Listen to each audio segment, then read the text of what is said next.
네, 감사합니다. 오늘 2025년도 벌써 2월의 둘째 주일 예배가 되었는데, 오늘 예배 통해서도 또 여러분들 꼭 필요한 하나님의 응답 받으시기를 축복합니다. 하나님 말씀이 내 발의 등이고 내 길의 빛이죠. 말씀이 따라가고 또 주의 응답 받는, 또 음성 듣는 이 시간 될 수 있기를 축복합니다. 오늘 사도행전 말씀 계속해서 나누고 있는데요, 예수님께서 승천하신 후에 이제 가룟 유다가 없으니까 11명의 제자와 그리고 수많은 제자들, 예수님의 가족들, 그리고 약 120명의 성도들이 마가 다락방에서 열심으로 한 마음으로 기도하고 있습니다.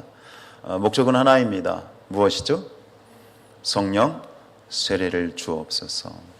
아까 광고 시간에도 말씀드렸지만, 여러분, 진정한 신앙의 출발점은 우리가 예수님을 영접하고 구원 백성으로 우리가 천국 백성으로 나가기는 하는데, 실질적으로 신앙에 있어서의 정말 힘있게 시작되어지는 그런 출발점은 뭐냐면 성령 세례입니다. 성령 받아야 됩니다. 신앙은 지식으로 되는 게 아니죠. 우리가 이렇게 듣고 말씀을 듣거나 해서 머리로 깨닫는 것도 굉장히 중요하지만, 그 다음 단계, 그것이 정말 내 것이 되기 위해서는 경험해야 됩니다. 그래서 우리가 들어보셨죠? 안다라고 하는 것. 성경에서 신앙적으로 안다라고 하는 것은 머리로 지식으로 하는 것이 아니라 무엇으로 하는 거예요? 경험으로 안다는 것입니다. 근데 그 경험이 무엇이냐? 신앙의 중요한 경험은 예수님을 인격적으로 만나는 것, 그리고 그를 통해서 성령을 내가 체험하는 거예요. 우리 옆에 분들에게 다시 한번 축복합시다. 성령 받으십시오.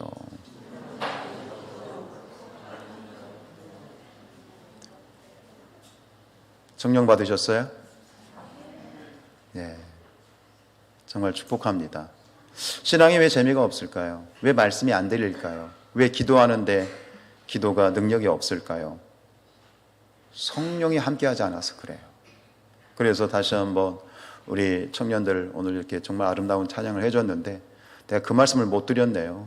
역시 우리 자녀들을 위해서 오늘 중고청년부 수련회 가는데 저 치킨이라도 한 마리 좀 쏘시고. 아멘.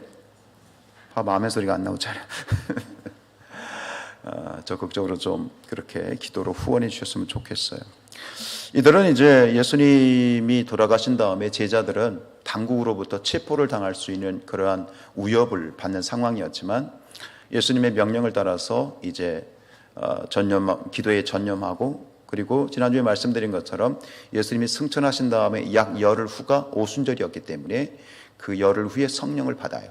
그런데 그 기도하고 함께 모여서 기도하는 그 열흘 동안 이렇게 기도하는 것 외에 아주 중요한 사무 처리를 합니다.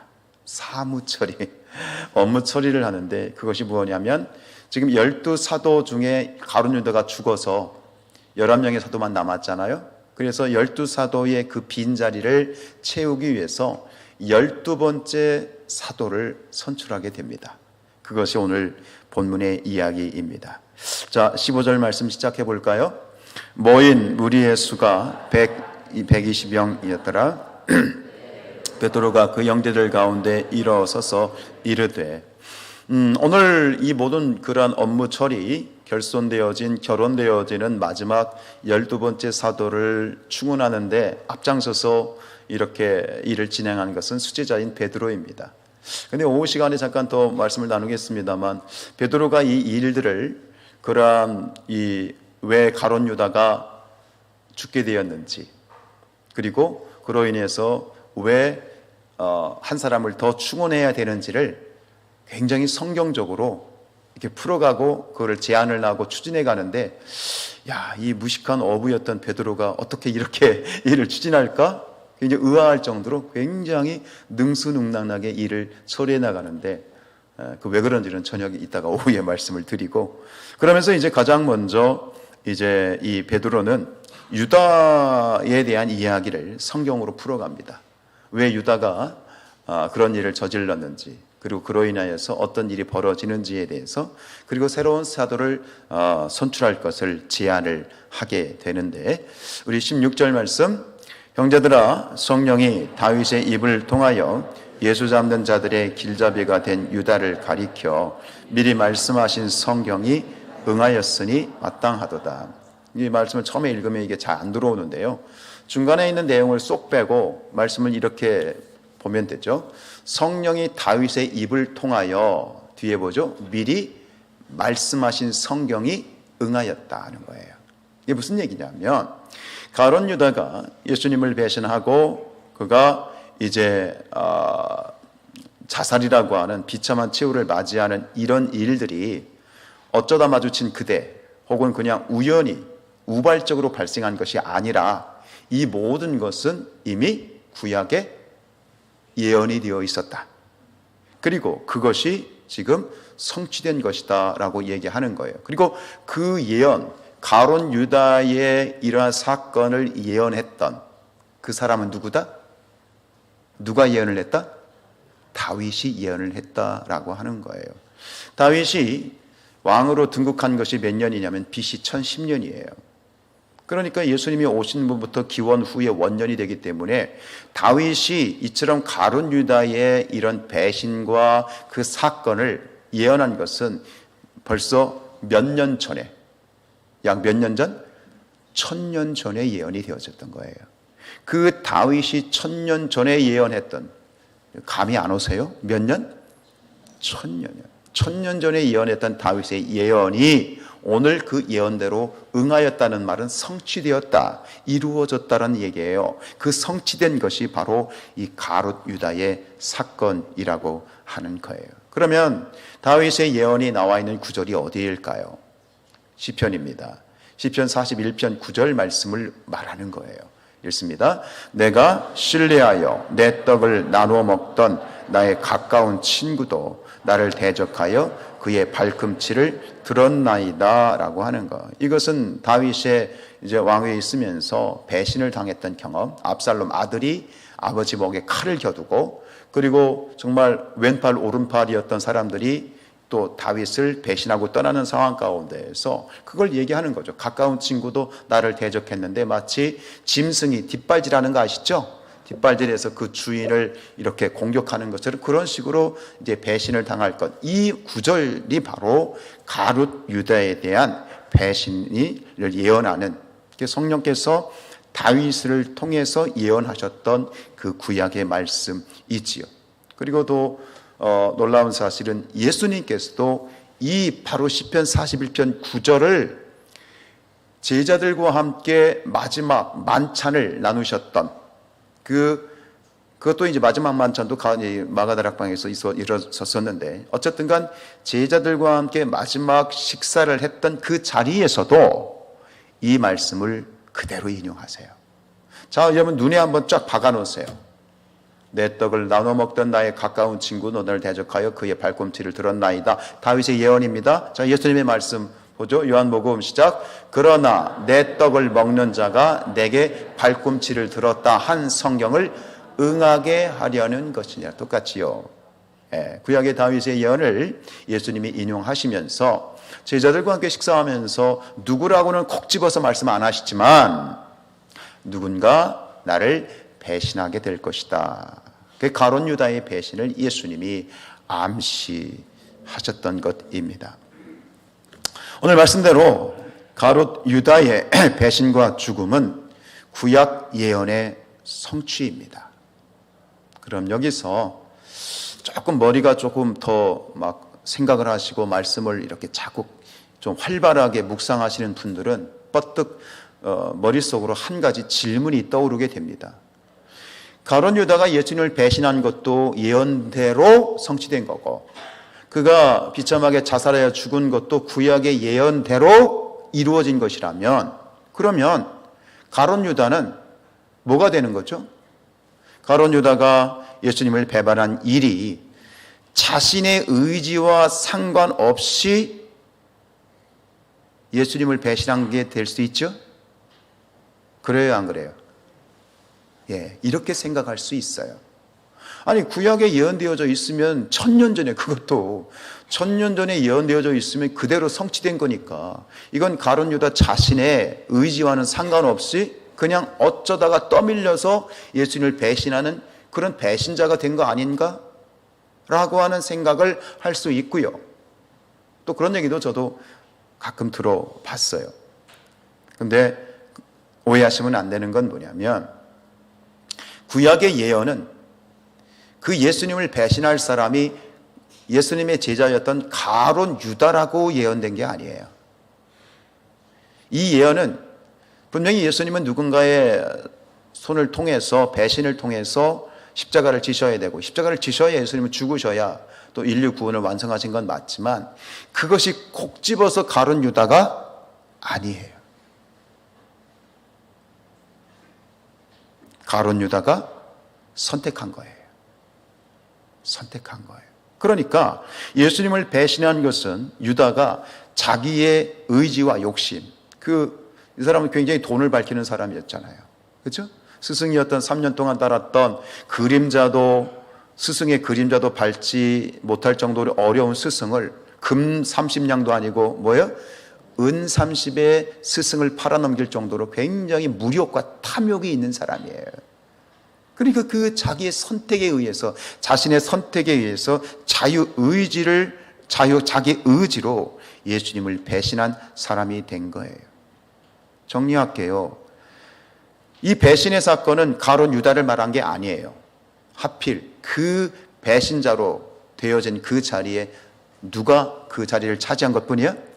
가룟 유다가 그 사람이 된 것뿐이고, 그리고 배신자가 된 것은 결국 누구의 선택이야? 자기 자신의 선택이라고 하는 거예요. 여러분, 사람의 마음은요 특별한 그런 구조를 가지고 있어요. 그래서 요한계시록 3장 20절 말씀 볼까요?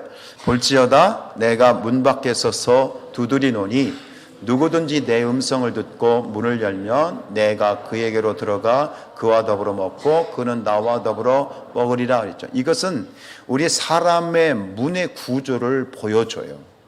여러분, 보통 문이 있으면 우리가 여러분들이 문을 열고 들어오셨잖아요. 문고리가 어떻게 되어 있죠? 안과 밖에 다 있지요. 그런데 사람의 문의 문고리는요 어느 쪽에만 있어요? 안쪽에만 있어요. 그러니까 바깥에서 사람의 문이라고 하는 것은 바깥에서 누가 열 수 있어요, 없어요? 없어요. 사람의 마음의 문이라고 하는 것은 오직 그 마음의 문을 열 수 있는, 그러니까 마음의 문을 연다는 것은 뭐죠? 결단을 말하는 거죠. 결단한 거. 그 마음의 문을 열 수 있는 주도권은 누구에게만 있어요? 자기 자신에게만 있어요. 그래서 영접하는 자, 곧 그 이름을 믿는 자들에게는 하나님의 자녀가 되는 권세를 주셨다는 건 뭐죠? 예수님조차도 나의 마음을 당신이 억지로 열 수 있다 없다? 없어요. 네. 예수님도 내 마음을 억지로 열 수 없어요. 내가 마음의 문을 열고 예수님 내 안에 들어오십시오. 초청해야만 예수님도 내 안에 들어오실 수 있어요. 삶의 모든 결단은, 주도권은 나에게 있다라고 하는 것입니다. 요한복음 13장 2절 말씀 보세요. 시작. 마귀가 벌써 시몬의 아들 가룟 유다의 마음에 예수를 팔려는 생각을 넣어 주었어요. 자, 일단은 생각은 마귀가 넣어 주었는데 그 생각을 붙잡고 결정하는 건 누가 한 거예요? 유다가 한 거예요. 예수를 팔려는, 이번에 이거 저거 잘 보여가지고 은 30 정도 은 좀 받아낼 수 있겠구나, 예수를 팔아야 되겠구나, 그 마음을 심어준 것은, 생각을 심어준 것은 마귀지만 실행에 옮기고 결단하고 실행에 옮긴 거는 누가 한 거다? 누가 한 거다? 마귀가 했어요? 아니요. 누가 했어요? 유다가 했어요. 이건 우리도 마찬가지예요. 악한 생각, 불의한 생각에 대한 결단은, 그리고 선택은 본인의 몫인 거고 본인의 선택입니다. 앞에서 말씀드린 것처럼 유다의 배반이 없었다 할지라도 예수님의 십자가는 누군가 마귀의 사주를 받아서 다른 사람에 의해서 이루어졌을 거예요. 근데 하필 누가 그거를 덥석 물어버린 거예요? 유다가 물어버린 거죠. 여러분, 이것이 하나님께서 우리에게 허락하신 자유의지라고 하는 것입니다. 여러분, 우리가 선택이라고 하는 것, 참으로 선택은 힘들어요. 참으로 선택은 힘들고, 왜냐하면 또 선택은 중요하죠. 선택이 오죽 힘들면 짜장면을 먹을지 짬뽕을 먹을지 결단을 못해. 그래서 뭐가 나왔어요? 짬짜면이 왔어요. 짬짜면이 나왔어. 짜장면을 먹을지 볶음밥을 먹을지 결정이 안 돼. 그게 뭐가 나왔어? 복짜면이 나오고. 왜냐하면 이게 우스갯소리인 것 같지만 우리는 선택이라고 하는 것이 굉장히 힘들어요. 왜냐하면 선택이라고 하는 것은 마음을 지키는 문제예요. 그리고 그 선택에 따라서 마음을 어떻게 지키느냐에 따라서 인생 전체가 달려있기도 해요. 소위 우리가 흔히 하는 말로 순간의 선택이 10년을 좌우하고, 어떤 것은 순간의 선택이 영혼을 좌우하기도 하지요. 근데 중요한 건 뭐예요? 선택은 마음을 지키는 문제입니다. 근데 이것이 참 어렵죠. 참 어렵습니다. 그래서 잠언서 4장 23절에서는 우리에게 이렇게 교훈하시죠. 진짜 뭐든 지킬 만한 것 중에 더욱 내 마음을 지키라. 생명의 근원이 이에서 남이니라. 마음에 뭐가 있다고요? 생명이 있다고요. 마음을 지킨다고 하는 것, 이것은 생명의 문제예요. 근데 마음을 지키는 것은 무엇에 있느냐? 선택과 직결되어져 있어요. 여러분, 우리의 마음이라는 게 그런 것 같아요. 유리잔보다도 깨지기 쉬운 게 마음이야. 사람의 마음이야. 어린아이의 피부보다도 더 상하기 쉬운 것이 사람의 마음이야. 어떻게 제 말에 동의가 되십니까? 아무리 지금 여기 우리 권사님 80 먹고 100 되신 우리 이인구 권사님, 또 윤예순 권사님도 100이 되셔 넘으셨죠. 나이가 먹어도 마음은 늘 더 깨지기 쉽고 늘 더 상처받기 쉬운 게 사람의 마음이야. 지금 이 자리에 계신 분들도 함께 예배하고 있지만 지난 한 주간의 삶, 당장 오늘도 아침에 일어나서 이 예배당 오기까지 또 어떤 마음에 껄끄러움이 있어서 마음에 조금 상처를 가지고 오신 분들도 계실 거예요. 좋은 말로 그럴 때 그렇다고 말씀하세요. 그렇죠? 어느 짧은 순간에조차도 우리의 마음을 우리가 지킨다는 게 참 쉽지 않아요. 근데 우리 마음을 어떻게 지켜야 될까요? 내가 내 마음을 스스로 지킬 수 있어요? 없죠. 그래서 마음을 지킬 수 있는 그러한, 어떻게 우리의 마음을 지킬 수 있을까? 성경은 이렇게 우리에게 답을 주세요. 빌립보서 2장 5절입니다. 너희 안에 이 마음을 품으라. 곧 그리스도 예수의 마음. 그리스도 예수의 마음이라고 하는 것은 내 마음에 예수가 충만해야 된다는 거예요. 그것만이 우리의 마음을 지킬 수 있는 유일한 길이라고 하는 거예요. 동의하십니까? 우리 함께 찬양해 볼까요? 난 예수로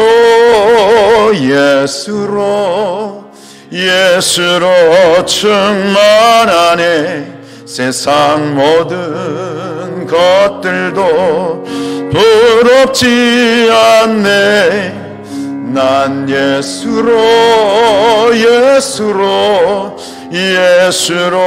충만하네. 영원한 왕 내 안에 살아계시네. 영원한 왕 예수, 그 예수가 내 안에 계실 때 우리가 마음을 지킬 수 있는 것이죠. 예수로 말미암아 우리 사랑하는 성산의 가족들이 그 마음을 지켜낼 수 있는 모두가 될 수 있기를 축복합니다.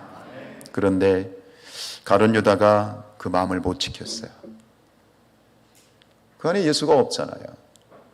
못 지켰어요. 그리고 가룟 유다의 최후를 오늘 성경은 굉장히 아주 섬뜩할 정도로, 아주 잔인하게 혐오스러울 정도로 그 모습을 묘사하고 있어요.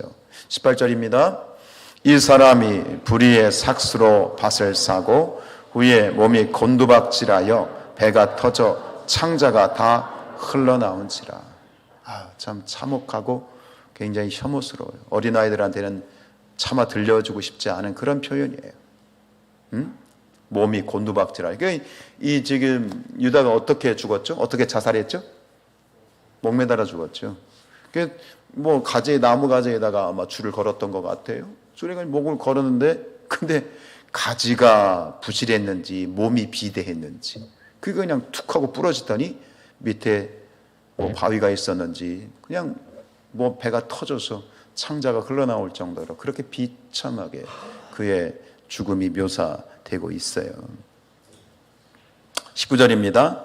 이 일이 예루살렘에 사는 모든 사람에게 알려져 그들의 말로는 그 밭을 아겔다마라 하니 이는 피밭이라는 뜻이라 그랬습니다. 아겔다마, 피밭입니다. 그런데 이 피밭이라는 의미는 첫 번째로 앞에서 본 것처럼 가룟 유다가 그렇게 피 흘리면서 죽었던 그 모습 때문에 피밭이란 이름도 붙여주기도 했지만 또 한 가지 의미는 이 피밭이란 말은 피값이라는 의미입니다. 무죄한 죄의 피를 흘린 피값이다. 마태복음 27장에는 그렇게 말씀합니다. 이르되 내가 무지한 피를 팔고 죄를 범하였도다 하니 그러므로 오늘까지 그 밭을 피밭이라 일컬었다 그랬습니다. 뭐예요? 무죄한 자의 피, 누구의 피? 예수의 피를 흘렸다. 예수를 팔아넘겼다. 그래서 그로 인하여서 무죄한 자의 피를 흘렸기 때문에 그 피밭이라. 그리고 창세기에서는 이 부분의 말씀이 또 나와 있죠. 창세기 9장 6절 다른 사람의 피를 흘리면 그 사람의 피도 흘릴 것이니 이는 하나님이 자기 형상대로 사람을 지으셨음이로다. 어찌되었든 이 가룟 유다의 이런 비참한 마귀가 그리고 끊임없이 우리 마음에는 생각들이 들어오잖아요. 뭐 좋은 생각만 들어오나요? 시기하는 마음, 미워하는 마음, 그렇게 가룟 유다는 예수를 팔려는 마음을 집어넣었죠. 근데 그것을 선택하는 건 누구의 의지라고요? 누구의 선택이라고요? 누구의 책임이라고요? 자기예요. 근데 그 마음을 지키지 못했죠. 그 안에 예수가 없었기 때문에. 그래서 무죄한 자의 피를 흘릴 수밖에 없었어요. 다시 한번 축복합니다. 예수로 충만할지어다. 예수로 충만할지어다. 여러분들이 왜 주일날 와서 예배드리고 말씀을 읽고 수요일날도 또 뭐 목장으로 모이고 또 어떤 분들은 새벽마다 매일 나와서 예배를 드리고 왜 그렇게 하죠? 한 가지예요. 오늘 말씀이 말하는 건 한 가지예요. 내 안에 예수가 충만해지기 위해서. 아멘. 우리가 밥을 먹고 에너지를 얻는 것처럼 내 안에 예수가 충만해야만 내 마음을 지키고 가룟 유다와 같은 그런 비참한 삶으로 우리가 끝나지 않기 위해서 예수로 충만하시기를 축복합니다. 자, 이제 이 베드로는 가룟 유다에 대한 성경적인 근거를 들어서 그의 일들을 설명을 하고 또 이번에는 또 시편 말씀을 들어서 왜 이 한 명의 또 12번째 사도를 충원해야 되는지를 또 말씀을 들어서 굉장히 똑똑해요 보니까요. 말씀을 들어서 이야기를 해줘요. 자, 시편 20절입니다. 시편에 기록하였으되 그의 거처를 황폐하게 하시며 거기 거하는 자가 없게 하소서 하였고 또 일렀으되 그의 직분을 타인이 취하게 하소서 하였도다. 여기 두 가지의 시편 말씀이 여러분들 밑에 보면 성경 밑에 주석이 달려 있을 거예요. 첫 번째 그의 거처를 황폐하게 하시며 그의 거하는 자가 없게 하소서라는 것은 시편 69편 25절 말씀을 이제 인용한 거고요. 이것은 압살롬이 반역을 일으킬 때 원래 다윗의 오른팔이었던 누구? 아히도벨이 다윗을 배신한 것에 대한 그러한 심판을 해 주십시오. 아히도벨은 누굴 말하는 거예요? 유다를 말하는 거고 이 말씀대로 가룟 유다가 그렇게 비참하게 죽었죠. 근데 그 다음 이야기가 나오는데 그 다음 인용된 그의 직분을 타인이 취하게 하소서라는 이것을 시편 어디 말씀이냐면 시편 109편 그죠? 8절 말씀을 인용한 거예요. 그러니까 결국은 뭐예요? 이것이 원수를 멸해 주시고 멸하신 다음에 새로운 그 빈자리를 채워달라고 하는 그런 성경적인 근거를 시편을 가지고 베드로가 이렇게 얘기하는데 앞에서 말씀드린 것처럼 베드로는 직업이 뭐예요? 어부예요. 굉장히 무식한 사람이에요. 근데 이 성경들 아주 꿰고 있네요. 도대체 어떻게 된 걸까요? 궁금하시죠? 예, 오후에 말씀드릴게요. 어쨌든 간 여기서 우리는 지금 이 업무 처리라는 것이 무엇이냐면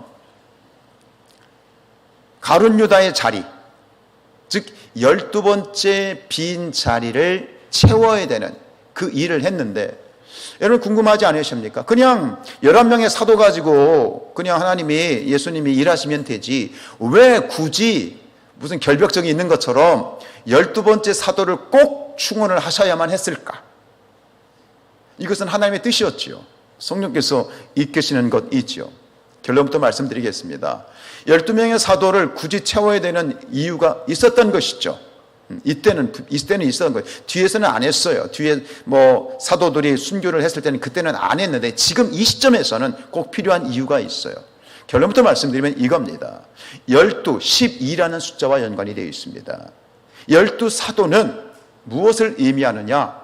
12사도는 이스라엘의 12지파를 상징합니다.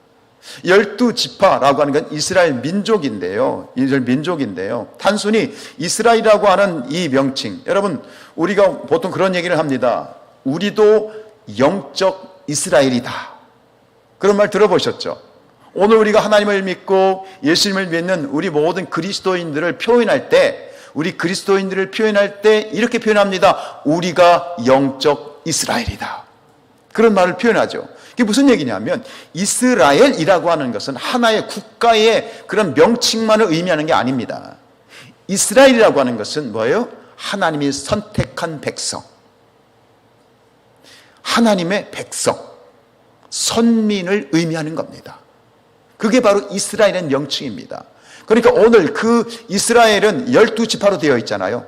그러니까 이 12지파 이스라엘, 12사도는 12지파 이스라엘, 즉 하나님의 온전한 교회 공동체를 향한 하나님의 뜻이 바로 12를 채워야 되는 그러한 어떤 사역으로 이어지는 것입니다. 성경에서 12는 완전수입니다.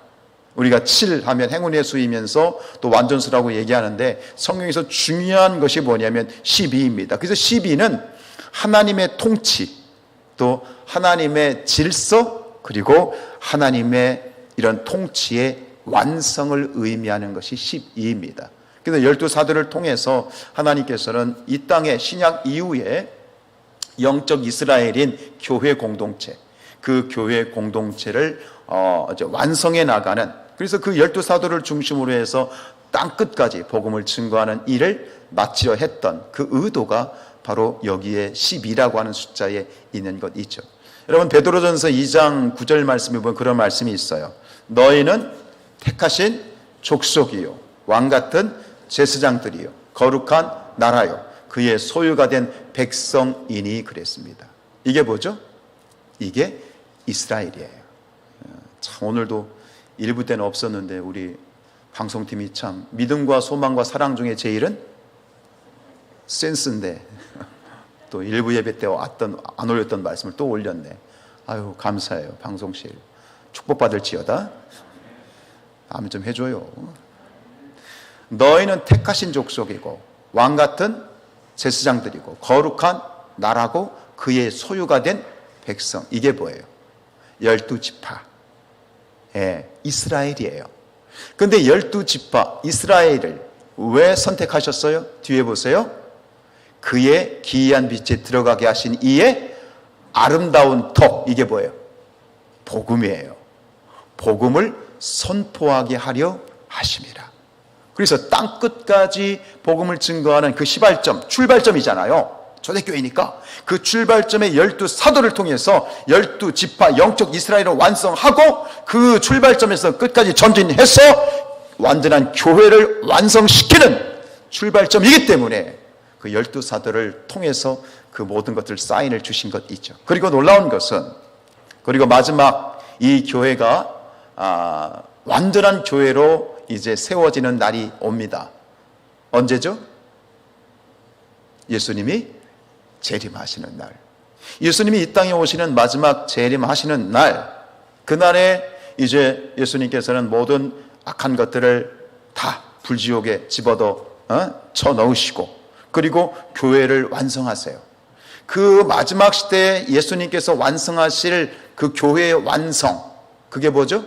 그게 새하늘과 새 땅, 거룩한 성 예루살렘. 그게 뭐냐면 그게 완성된 교회를 의미합니다. 그런데 그 완성된 교회를 표현하는 그 유명한 숫자가 있습니다. 뭡니까? 14만 4천입니다. 우리 계시록 14장 1절입니다. 시작. 또 내가 보니 보라 어린 양이 시온산에 섰고 그와 함께 14만 4천이 서 있는데 그들의 이마에는 어린 양의 이름과 그 아버지의 이름을 쓴 것이 있더라. 시온산, 어린 양은 예수님이고요. 시온산은 천국을 말하는 거예요. 근데 구원받은 백성들을 말해요. 그들이 누구예요? 14만 4천. 이것은 완벽한 완성된 교회를 말하는데 그들의 이마에는 어린 양의 이름, 예수님의 이름과 하나님의 이름이 써있대요. 문신 새기듯이 써있다는 얘기예요? 아니에요. 예수를 믿는 믿음을 말하는 거예요. 아시겠어요? 근데 그 완성된 교회가 14만 4천이죠. 근데 이 14만 4천이 의미하는 게 뭡니까? 14만 4천이 어떻게 만들어졌습니까? 제가 몇 번 말씀드렸습니다. 이건 상징적인 숫자입니다. 14만 4천이 어떻게 조합이 되었다고요? 뭐요? 12 곱하기 12 곱하기 1000입니다. 여기 지금 숫자가 똑같은 숫자가 두 번 나왔어요. 뭐가 나왔어요? 12 곱하기 12 곱하기 1000. 이 왜 그럴까요? 말씀드렸죠. 12는 뭐라고요? 영적 이스라엘 12지파. 그래서 앞에 나오는 12는 구약의 하나님의 백성, 뒤에 나오는 12는 신약 이후의 하나님의 백성, 1000은 셀 수 없이 많다. 우리가 사람들이 셀 수 없이 많으면 뭐라고 말하죠? 사람들이 수천 명이 모였다고 그러잖아요. 수천 명이. 그래서 12 곱하기 12 곱하기 1000이 뭐예요? 자, 이것을 계시록에서는 설명을 해줬어요. 계시록 7장 9절입니다. 시작.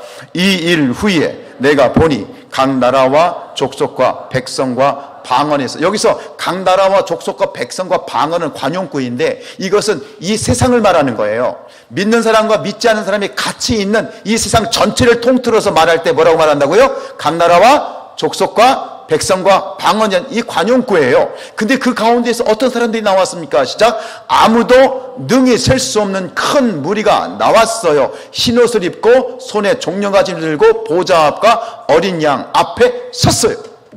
즉 14만 4천의 뜻이 뭡니까? 아무도 능히 셀 수 없는 큰 무리, 하나님의 구원받은 백성, 완성된 교회입니다. 할렐루야. 깨닫는 지혜가 있을지어다. 근데 이것을 나타내는 14만 4천, 거기에 12라는 숫자, 12는 뭐냐? 완성된 교회, 하나님의 교회. 마지막 구원의 이 종말에도 역시 이 숫자가 등장하고 있죠. 이 교회의 완성을 위해서 하나님의 통치와 하나님의 구원의 완성, 그리고 완전한 교회, 완성된 교회의 모습, 그것을 이제 시작해야 되잖아요. 예수님 부활 승천하셨잖아요. 그리고 그 사명을 누가 감당해야 돼요? 사도들이 감당해야 되잖아요. 근데 그 사도가 몇 명이 돼야 돼? 12명이 된다는 것은 온전히 시작을 해서 끝까지 가야 된다는 것이, 그것이 바로 마지막 12번째 사도의 사명인 것입니다. 꼭 필요했던 거죠. 말씀을 정리합니다. 우리 21절입니다. 그러므로 요한의 세례로부터 우리 가운데에서 올려져 가신 날까지 주 예수께서 우리 가운데 출입하실 때에, 그래서 베드로가 마지막으로 그 12번째 사도의 자격 조건을 두 가지로 제시합니다. 자, 여기 보세요. 그 다음에 22절. 항상 우리와 함께 다니던 사람 중에 하나를 세워 우리와 더불어 예수께서 부활하심을 증언할 사람이 되게 하여야 하리라 하거늘 그랬어요. 두 가지 조건입니다. 첫 번째, 예수님이 사역을 시작한 3년 동안 어떻게 했던 사람? 처음부터 끝까지 함께한 사람. 두 번째는 뭘 목격한 사람? 부활을 목격한 사람. 그래가지고 이 두 가지 조건에 규합하는 사람, 그리고 사도로 인정을 받을 만한 덕망 있는 사람을 뽑았더니 두 사람이 뽑혔어요. 하나는 요셉이고 두 번째는 마띠아입니다. 마띠아. 그래서 뽑힌 사람이 누구야? 마띠아. 왜 마띠아가 뽑혔을까요? 아, 여기에 충청도에 진리가 있어요. 마띠아. 저 집에 가서 제 아내한테 죽습니다. 이해가 안 되세요? 뭐요? 마띠아. 마띠아가 마띠아. 기억하기 좋으라고 말씀드리는 거예요. 어쨌든 간 이 두 가지 조건에 합당했고, 사실은 이 두 가지 조건에 합당했다는 것보단 결국 누가 뽑으신 거예요? 누가? 제비 뽑기를 해서 누가 뽑으셨어? 하나님이 뽑으신 것 있죠.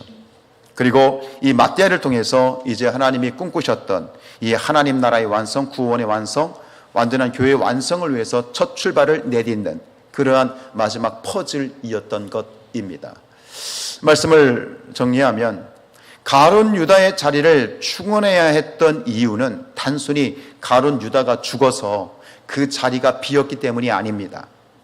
가룟 유다의 자리를 충원해야 했던 진짜 이유는 가룟 유다가 자기에게 맡겨진 사명을 감당하지 못했기 때문입니다. 여러분, 오늘 하나님께서는 오늘 성산교회를 향하여 하나님의 나라를 위한 12번째 사도를 지금도 저는 찾고 계시다고 생각합니다. 누가 12번째 마띠아의 자리에 선택될 것인가? 주님께서는 오늘 우리를 초청하십니다.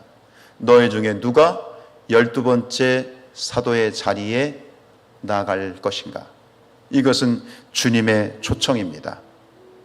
부르심에 합당하게 부활하신 예수님을 증언할 사람, 오늘 주님께서는 그 12번째 자리 마띠아의 자리에 우리 사랑하는 성산의 성도들을 초청하고 계십니다.